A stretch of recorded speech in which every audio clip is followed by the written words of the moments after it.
Bonjour à tous et bienvenue, nous sommes le lundi 9 juillet, il est 14h30 et c'est l'heure de Bonjour CFD Crypto-Monnaie. Je vous invite tout d'abord à consulter les avertissements liés au risque et j'en profite pour vous saluer. Bonjour Julien. Si vous avez des questions, bien sûr, n'hésitez pas. Au cours de cette analyse, on démarre avec l'actualité des crypto-monnaies et notamment du côté de Malte, le Parlement qui souhaite faciliter les démarches des investisseurs du secteur des actifs numériques dans le pays, puisque les entreprises locales pourront désormais évoluer au sein d'un environnement entièrement réglementé. Le ministre ici du second rang des services financiers, Silvio Chambri, a notamment déclaré: Je suis optimiste sur le fait que d'autres entreprises choisiront Malte, ce qui pourra à terme bien sûr favoriser notre croissance économique. Du côté du Venezuela, la crypto-monnaie du pays, la crypto-monnaie Petro, qui devrait donc permettre de financer des logements destinés aux sans-abri, c'est ce qu'a récemment annoncé du moins le ministre de l'Habitat et du Logement du Venezuela. Au même moment, suite à une nouvelle levée de fonds, Bitmain serait maintenant évalué à 12 milliards de dollars. L'entreprise est l'une des plus grandes au monde dans le domaine du moins du minage de Bitcoin, donc quand même 12 milliards de dollars. Ensuite, on a Tom Lee, analyste financier réputé, qui continue de penser que le Bitcoin va monter. Il a cependant du moins énoncé qui était un petit peu moins ambitieux qu'auparavant. Il revoit ses prévisions un petit peu à la baisse pour la fin de l'année 2018, aux alentours donc des 22 000 dollars. Bien sûr, on passe maintenant directement au support et résistance des crypto-monnaies. On démarre comme d'habitude avec le Bitcoin, un BTC USD CFD, premier support à partir des 6600, on retrouve les 6400 et les 6150, donc juste derrière, des résistances du côté des 6800, niveau majeur pour cette semaine, et notamment au-dessus, on retrouve les 7050 et les 7340. Sur le Bitcoin Cash, BCH USD CFD, pardon, ici, on a des soutiens à partir des 715, on retrouve les 660 et notamment les 600 derrière, des résistances et obstacles à la hausse à partir des 770, 830 et notamment les 900. Sur l'Ethereum, l'ETH-USD CFD, premier support au 470, où on trouve les 440 et les 415. Par la suite, des obstacles à partir des 490, 515 et notamment les 540. Sur le Ripple, XRP-USD CFD, premier support à partir des 0,46, où on retrouve les 0,4370, puis les 0,3780. Du côté des résistances, ce sera les niveaux de structure des 0,48 30, 0,51 et les 0,53 30. Julien qui nous dit: pourquoi ne tradez-vous pas les cryptos le lundi étant donné que vous faites les analyses? Alors Julien, vous voulez dire peut-être pourquoi on n'a pas de séance de trading en direct crypto-monnaie, c'est ça? Oui, Julien qui nous dit oui, voilà. C'est tout simplement que pour le moment, il n'y a pas un intérêt assez développé au niveau de la clientèle pour des séances aussi de trading actives, on va dire, comme on le fait au cours de la semaine avec les indices, notamment européens, le DAX 30, les indices américains, 1h30, 3 fois par semaine. Donc pour l'instant, on n'a pas ouvert ce type donc de service, mais bien sûr, si on a pourquoi pas, si on a un engouement, on va dire, et beaucoup de gens qui souhaitent et qui sont intéressés par ça, on pourra peut-être envisager ça par la suite. On va maintenant passer au LTC USD CFD, un premier support à partir des 80. On a la zone des 74,50 et des 72 qui font aussi zone de support par la suite. On retrouvera aussi les 65 juste derrière. Julien qui nous dit d'accord parce que ça m'intéresse de voir vos analyses en direct sur celle-ci. Très bien, merci beaucoup Julien. On verra si par la suite c'est quelque chose qui peut être réalisé. Des résistances à partir ici sur le Litecoin, toujours des résistances à partir des 85, on retrouve les 90 et les 96 juste derrière. Sur le Dash, DSH USD CFD, premier support à partir des 235, suivi par les 215 et notamment les 190. Sur les résistances, on a plusieurs zones ici aussi avec les 250, notamment la zone 270-280 et celle des 290-300 à surveiller. Sur le XMR USD CFD, la crypto-monnaie Monero, premier support à partir des 130, suivi des 120 et des 105, les résistances et obstacles à la hausse démarrent sur les 140, 150 et 165. On finira donc avec le ZEC USD CFD, le Zcash, pour des supports aux 165, 160, 150, des résistances à partir des 175, la zone des 185, 190 et notamment les 200. On passe bien sûr à l'analyse graphique crypto-monnaie MT5 immédiatement. On se retrouve sur le Bitcoin ici en graphique journalier. On a toujours donc un graphique plutôt en tendance baissière. On a l'indication, je veux dire, sur le mini terminal et notamment au niveau ici des moyennes mobiles. Hein, et on est sous le niveau majeur de résistance des 6800. Néanmoins, au niveau du price action, on a déjà cassé ici ce point ici haut plus bas que le point haut ici précédent. On a peut-être donc un début de retournement de tendance. En attendant, on négocie au sein donc du nuage des moyennes mobiles exponentielles 20 et 50 périodes. On va aller sur les unités de temps inférieures pour avoir plus de détails. Sur un graphique H4, on se retrouve ici plutôt dans un mouvement haussier, hein, on va le voir. Ici, on peut avoir au final un canal plutôt haussier juste sous la résistance majeure des 6800.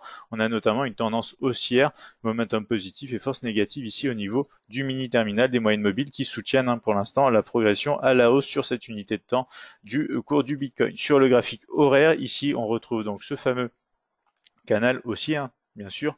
On le retrouve avec de multiples tests sur la zone supérieure, voilà, sur la zone ici inférieure, ici, ici et donc ici. Et du coup, pour l'instant, on a un cours tout simplement qui évolue au sein de ce canal. Depuis ce matin, on n'arrive pas à sortir donc de cette zone. Hein. On a essayé de casser les derniers points, on n'y arrive pas. Donc pour l'instant, on va pouvoir peut-être retourner. Si jamais on casse les derniers points bas, tester déjà les 6600 en tant que support et la partie basse du canal haussier. Et aussi ici, si on casse les derniers points hauts, du coup, aller tester la résistance. N'oubliez pas donc qu'on a une possibilité de rebond ici entre l'oblique et le support. Et si on casse bien sûr ces deux zones, on aura plutôt un mouvement pour une reprise de la tendance de fond à la baisse. On passe maintenant sur le Bitcoin Cash. Bitcoin Cash qui est compris entre la borne haute résistance des 830 et la partie basse de cette zone qui va commencer peut-être à devenir une zone de range puisqu'on est en train de commencer à consolider sur le Bitcoin Cash ici avec un support donc zone inférieure, borne inférieure des 660 ici. Contexte de fond toujours à la baisse sur le mini terminal comme sur les moyennes mobiles et ici on teste la moyenne mobile exponentielle 20 périodes. Sur un graphique H4, on va s'apercevoir là qu'on est dans un triangle d'indécision. Si je dézoome un petit peu, on retrouve de multiples tests sur la partie supérieure, sur la partie inférieure.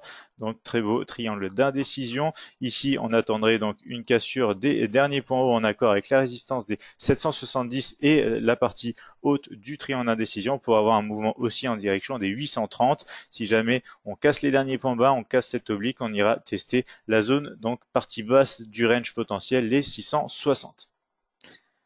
On va maintenant passer quand même en graphique horaire et on va aller voir justement que pour l'instant, il n'y a pas grand chose à faire. Il faut attendre bien sûr la cassure et confirmation. Ici, on pourrait continuer tout simplement à consolider comme ceci.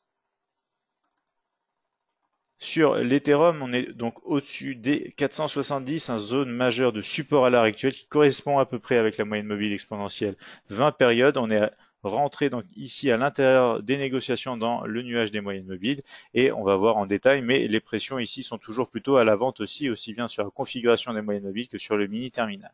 Sur le graphique H4, on va s'apercevoir donc qu'on a une oblique maintenant haussière qui commence à maintenir la progression du cours avec plusieurs tests déjà depuis sa création ici. Donc on pourra potentiellement avoir encore des rebonds positifs sur cette oblique. Si bien sûr cette oblique est cassée, on finira donc par progresser sur les 440 à la baisse à nouveau. Ici on a cassé une oblique baissière, donc on a eu un mouvement qui nous a permis d'aller chercher le niveau intermédiaire des 490. On a réagi depuis ce niveau et on va voir bien sûr ici donc on va partir d'un graphique H4 ici aussi à un graphique horaire qu'on a vu ce matin au cours de notre analyse et notamment voilà ces derniers points bas qui ont du mal à être franchis pour peut-être aller tester la zone majeure de support et continuer le test ici des 490. Bien sûr ici si on casse donc cette oblique et ce niveau de support majeur, ce sera plutôt retournement et poursuite de la tendance de fond à la baisse. Ici pour l'instant on négocie sans réelle direction, on est un petit peu dans un range pour le moment. Sur le Ripple XRP USD CFD, on est toujours en négociation plutôt à la baisse ici. On a juste réalisé un début de point bas plus haut que le point bas précédent, mais au niveau des sommets, on est toujours dans un escalier baissier, moyenne mobile à la baisse, et on est dans le rouge au niveau du mini terminal, sauf pour la force. Sur un graphique H4, on va se retrouver ici, voilà, donc on va même pouvoir, je pense, dessiner un triangle d'indécision. On va voir ça peut-être sur l'unité de temps inférieure. Et vous allez le voir, pour l'instant, on est entre les 0,46 et ici les 0,51. Ici, on a un contexte relativement plus haussier. On a cassé les derniers points hauts. Les moyennes mobiles sont un petit peu indécises. Donc, on consolide quand même. Et justement, on va voir si on peut, voilà, comme ceci, peut-être faire un triangle d'indécision. Je vais aller en graphique, voilà, ici. justement graphique horaire, on était sorti d'un triangle d'indécision, on a été tester le niveau des 0,4830 et on réagit depuis ce niveau. Donc maintenant je vais pouvoir peut-être voilà, ajuster un petit peu comme ceci pour toujours avoir une oblique hein, avec de multiples points qui testent ici, ici et ici le cours et ce triangle d'indécision qui va donc pouvoir se poursuivre jusque là.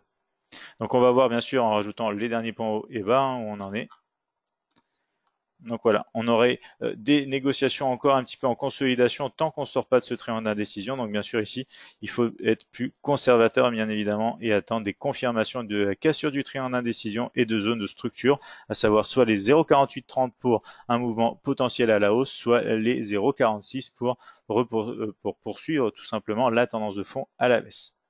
Sur le LTC USD-CFD, pour le Litecoin, toujours ce mouvement aussi en baisse. Hein. On réagit depuis la moyenne mobile exponentielle 20 périodes et ces moyennes mobiles qui sont en configuration baissière, on a une tendance sur le mini terminal qui est aussi à la baisse. Il y a juste le momentum et la force qui sont plutôt dans le vert. On va retrouver un graphique ici H4 avec ici le support des 80 et ici la résistance des 85, donc qui retient pour l'instant la progression et les négociations. Possible rebond depuis ici cette zone de support, hein, les 80. Si on casse, bien sûr, on peut aller en direction des 74,50. On va voir en graphique horaire ici si on a plus de détails. Et on va notamment, voilà, comme ceci, pouvoir redessiner un petit peu une oblique. Hein. Voilà, une oblique comme celle-ci. Je pense même qu'on va pouvoir justement aller dessiner un canal. Alors, un canal avec la partie haute ici, la partie inférieure, voilà, ici. De multiples tests, pardon, encore une fois ici, ici, que ce soit sur la partie supérieure ou inférieure. On est en négociation au sein donc d'un canal baissier ici. Attention bien sûr au niveau des 80. Pour l'instant, on n'a pas cassé les derniers points bas pour aller faire le test. Hein. On est toujours en consolidation un petit peu dans cette zone comme ceci. Donc niveau important, soit pour aller chercher la partie haute, rebondir comme ceci et continuer un petit peu de consolider pour ensuite peut-être casser sur les 85 ou sinon tout simplement casser et au final continuer en négociant donc dans ce canal baissier ici au niveau horaire.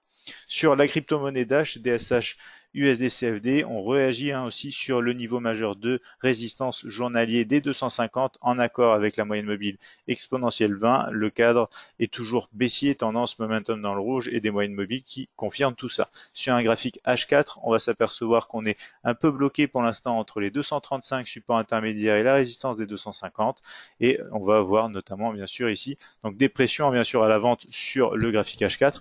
On retrouve ces pressions et un mini terminal dans le rouge au niveau horaire et on attend bien sûr de voir ce qui peut se passer autour des 235 ici.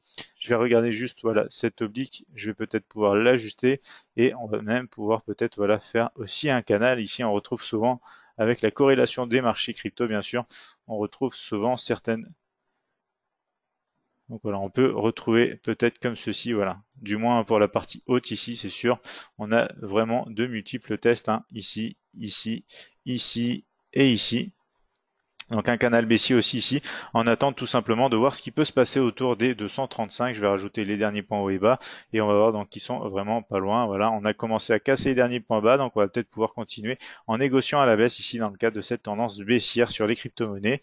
Donc on a le XMR USD maintenant, la crypto-monnaie Monero de retour en négociation dans le nuage des moyennes mobiles et légèrement au-dessus donc des 130, on est sur les 135,40 maintenant. On va voir donc qu'on a cassé des points plus hauts, on a commencé un escalier haussier pour retourner dans le nuage des moyennes mobiles. La tendance de fond générale est encore à la baisse sur le mini terminal. On a du price action qui nous permet quand même de voir un escalier haussier qui pourrait se former. Donc tout va jouer sur les derniers points hauts et notamment ce niveau des 130. Hein, si on peut casser les 130, on repartirait plutôt à la baisse. Sur un graphique H4, justement, on voit bien ici le rebond sur les 130. On a eu des négociations qui se sont arrêtées ici sur un niveau intermédiaire qu'on va retrouver au niveau horaire, bien évidemment. Mais on a un mouvement plutôt positif à la hausse sur du H4 ici. Les moyennes mobiles donc le confirment. On a une cassure notamment ici d'une oblique en réaction du niveau, excusez-moi, du niveau de support des 130. On a réagi notamment sur le niveau intermédiaire des 140 ici. Donc pour l'instant, c'est plutôt le scénario de rejet du niveau des 140 qui est en cours. On va voir d'ailleurs que ça va peut-être être une large zone ici de range. On verra bien ce qui se passe sur la partie inférieure. Si on casse à la baisse, ça reprend donc le mouvement baissier. Et si ici on arrive à casser à la hausse, bien sûr, ce sera plutôt donc une poursuite et peut-être un retour en positif ici. Il faudra attendre des confirmations au-dessus des 140 et des derniers points hauts, mais pour l'instant, on est plutôt en mouvement de retracement. Si on casse notamment ici les derniers points bas, on pourra peut-être, justement, on va laisser ici voilà, les derniers points bas, on pourra peut-être avoir un scénario correctif en direction des 130. Sur le ZEC USDCFD pour la crypto-monnaie Zcash, on est repassé un petit peu au-dessus des 175. Maintenant, on est repassé un petit peu en dessous. Donc, on reteste ce niveau tout simplement comme ceci en tant que résistance depuis ici un test notamment dans la partie première, j'ai envie de dire, du nuage des moyennes mobiles à la baisse en configuration baissière et sur un graphique journalier avec un mini terminal ici dans le rouge au niveau de la tendance, du momentum et de la force. Sur un graphique H4, on retrouve voilà le rejet de la résistance pour l'instant des 175 plutôt pour aller vers le bas en direction des 160. On va voir aussi si on a des niveaux intermédiaires. Attention à cette zone, si jamais on casse vers le haut, on a une zone entre les 190 et les 185. En attendant, le graphique H4 ici est dans le rouge au niveau du mini terminal. On a une tendance momentum et force dans le rouge. Des moyennes mobiles qui sont un peu confondues, donc on ne sait pas trop où on va encore. On va voir ici si on a un canal justement haussier correctif en attente d'être cassé avec les derniers points hauts et bas. Justement, ici on retrouve la partie inférieure du canal haussier en accord avec les derniers points bas. Si on a la cassure, on peut avoir ici un mouvement de poursuite en direction tout simplement des 165. Pour la hausse, il faudrait attendre de casser ici, de confirmer les négociations dans le canal haussier, notamment au-dessus de la résistance majeure ici, voilà, justement comme ceci, et en direction des 185, 190, voilà la zone supérieure. Mais pour l'instant, tout indique possiblement, si on casse justement ici, des négociations en direction des 165 avant de retrouver possiblement les 160. Donc voici pour cette analyse hebdomadaire sur les crypto-monnaies. Pour ceux d'entre vous qui nous regardent depuis la chaîne YouTube, je vous invite bien sûr à nous rejoindre et vous retrouverez de plus en plus d'informations sur notre site internet admiralmarkets.fr. Donc Julien, je vous souhaite bien sûr de passer une bonne semaine de trading sur crypto. On se retrouvera dès demain pour à la fois une séance matinale d'analyse des marchés standards et notamment une séance de trading en direct demain après-midi à partir de 15h20. Julien qui nous dit, à mon souvenir, vous aviez une position ouverte vendredi, non. Que cela a-t-il donné? Ah oui, alors en effet, Julien, exactement, on va revenir un petit peu sur le compte. Donc j'avais une position, voilà. En fait, j'avais deux positions à la fin de la séance, donc qui se sont clôturées. Alors je vais mettre voilà, le journal ici. Donc on va personnaliser ça, on va mettre depuis là, justement, voilà le 6, tac. Donc voilà, j'avais, alors c'était une position, alors c'était laquelle qui courait en dernier, donc là voilà, on les a dans les heures. Donc voilà, c'était les deux derniers, au final j'en ai une à moins 20,55 € et une à plus 13,80 €. J'ai clôturé au bout d'un moment puisque j'allais pas continuer justement trop longtemps à gérer les positions. Et au final, donc c'est une perte ici entre 13,80 € de gain et moins 20,55 €. Au final, avec la mauvaise position de départ ici qui était sur le DAX 30, ça fait une séance à moins 29,09 € et le compte du coup se retrouve pour l'instant justement ici à 5200,26 €. Voilà Julien pour la petite récap de la fin de séance de vendredi. Donc je vous souhaite de passer bien sûr une bonne fin de journée. On se retrouve dès demain. Julien qui me dit merci, il n'y a pas de souci, n'hésitez pas.